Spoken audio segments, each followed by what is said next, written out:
Greetings, members one and all of the Salivation Nation. And what you see before you here are three coins that were very hot at the time of release. It was not necessarily the first that you saw out there in terms of the technology involved in these coins, but from a major mint, the Perth Mint, to have such pieces as these was quite something else. And they were very nice 2-ounce high relief coins, antique finish, and they are the Gods of Olympus series. So let's explore these coins and talk about the market value and potential resale value for a very high premium or relatively high premium coin, and what the aftermarket looks like. Let's explore.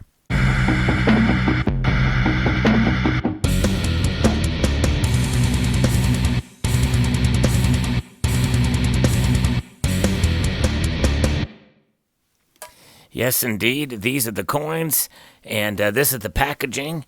And when I purchased these, I was quite very fortunate, actually, to get these because I got them directly from the Perth Mint, and they sold out very, very quickly. And it was a unique time because when they offered these, they actually throttled the sales in terms of they allowed a certain amount to be sold at a time, then they would pause sales and then restart them again.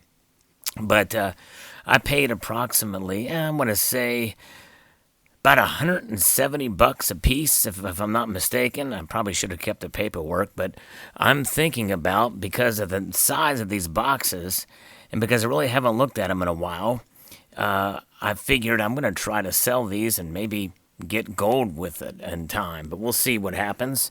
So there we have it. And this is the first of the series here. It is the Zeus coin, and this is sort of the key of the series. And we'll take the box out here and take a look at all of these together here. The Poseidon, very kind of nice packaging overall. There's a certificate of authenticity, and this is serial number 888, which some, when I unboxed this thing originally, some were saying that could add a premium to it, but I don't know that I would necessarily go that far to say that it would. There's that one. Then here is the Hades coin. Let's move that back there. And this Hades coin was number 928. And these were limited to a mintage of 1,500 a piece. So 1,500 each one. 496 for the Zeus. So relatively low serial numbers when it's all said and done, but here are the three coins, and you can see the packaging here between them all. They are very different in a way as far as the finishes, especially this one here, the Hades. But let's take a look here at all of them together. We open up the lids, and we see them all in their glory. And the beautiful part of these coins is you can touch them and not really have to worry too much about any damage. And this one was, they finally got a clue, and they put in this this little padding here, protective padding, but it came on the Hades coin, the final release here. They didn't do it for the other two. Let's see here. So there you have it. There they are. And let us take a look at each coin individually as a review. So here it is, and there's the Zeus coin. This was an epic release at the time, very highly sought after, very popular in the community here, but just a beautiful, kind of an intriguing, a different kind of a look and to these type of pieces. And it started really a trend, and now you see other mints that have taken this to a whole new level in terms of 3D, high relief, that type of thing. And here on the reverse, or on the obverse, technically this is the obverse. Anything with the queen side is always the obverse. But on this side, you have the queen, which is not in high relief. So it's a little contrasting, but it does have that lacquer finish on it to sort of protect the silver and to preserve the toning and the antiquing on each of these. And each of them was a little bit different in how much of the antiquing was done. But nonetheless, the details are clear and present and very well done. It is a rimless design, and it sort of has a sort of a concave or convex sort of nature to as it gets towards the edge there, so it's not too sharp. But on the obverse side, it is relatively sharp, and but nonetheless, on the obverse, it does have that antique look with a brushed feel to it, something akin to what you would see on the old Canadian Mint specimen sets, but consistent and well done, and very detailed view of the Queen. These were issued through the nation of Tuvalu, and $2 is a denomination on these.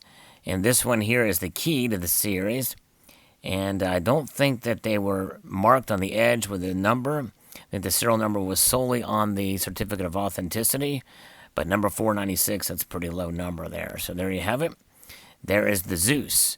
Next was the Poseidon, and this was the very nice. This one tends to have a little bit more of a deeper look to it, more of a high relief and more of an antique look to it, but very nicely designed, beautifully done. And this again was highly sought after, but not quite as much. And I think the premiums on these did not hold as well in the aftermarket as well as the Zeus did. But nonetheless, these things did go up. In fact, the Zeus, I think, went for about $400. I think it has climbed back or come back quite a bit. But nonetheless, you can find these things. But that's the thing with high premium coins.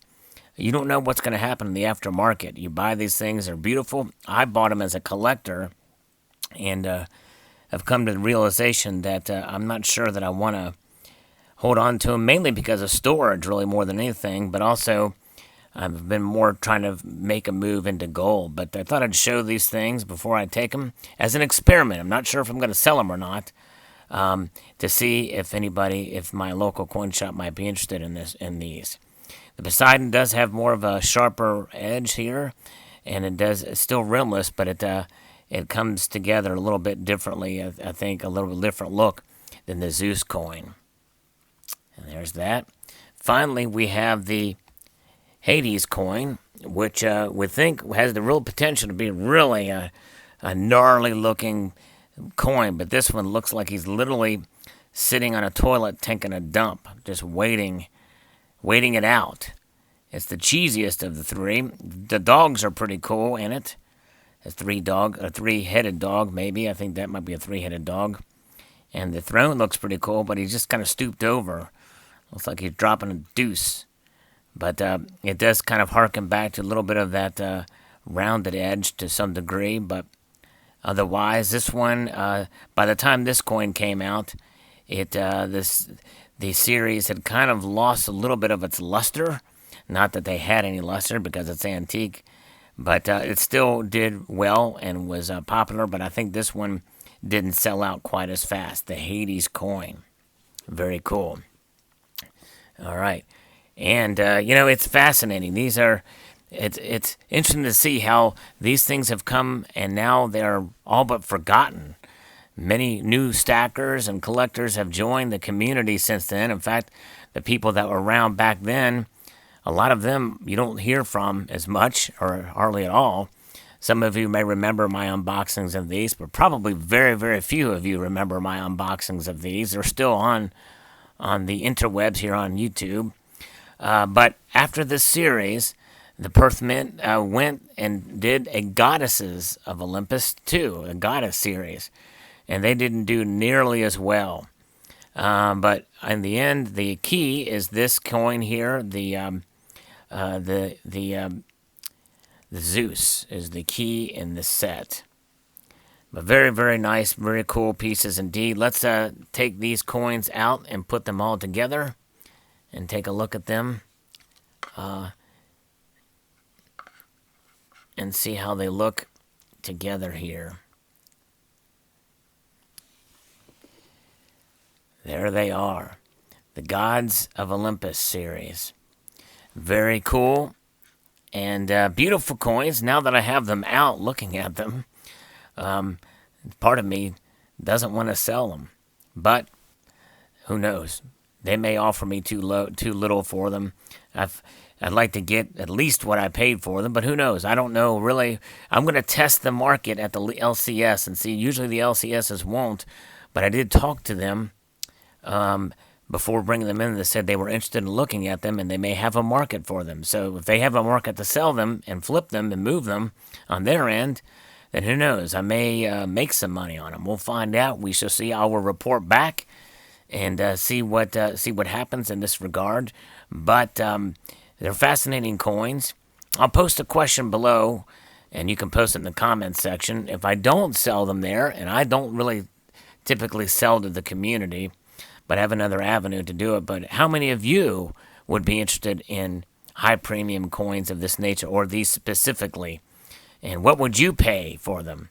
Now, I know I'm going to get some smart aleck answers, and that's fine. If you're a stacker out there, you'd just pay spot. You'd probably play less than spot for them. I understand that. I'm talking about those who are collectors who may be familiar with the series and have a genuine interest in it. But what would you pay? What do you think they're worth? Just curious. So there you have it. The Gods of Olympus series, an overview, and the history of these coins, at least on from my end, purchasing them. Hope you enjoyed this video. Would like to extend a multitude of gratitude to you all for watching, and encourage you to please rate, share, comment, and subscribe.